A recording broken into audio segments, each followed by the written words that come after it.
Yeah, he's been at Apple since 1999, and he's a UI designer.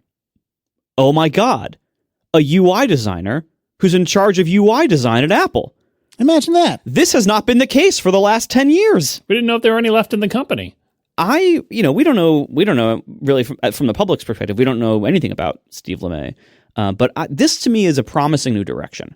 You're taking somebody who seems like he has worked on the Mac, on UI, for a very long time and has been there for a very long time.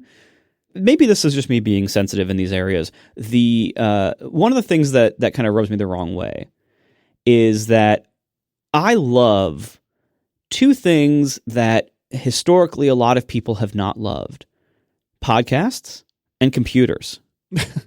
And actually, and even, we saw this like early on in podcasts. We saw that there were, and still, to this day, this kind of thing remains, but, there were a lot more in the past of like startups or products, general comments from the industry of like, well, you don't want to listen to podcasts, right? So here's some products so you don't have to.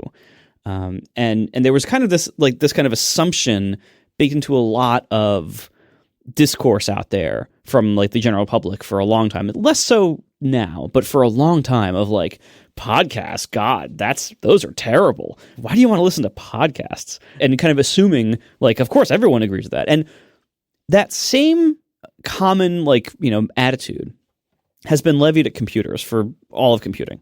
And some of that, for a lot of people that is deserved. For a lot of people, computers are kind of their enemy. They've been, hard to use, or they fight them, or they represent like their work, or, whatever it is. Lots of reasons for that.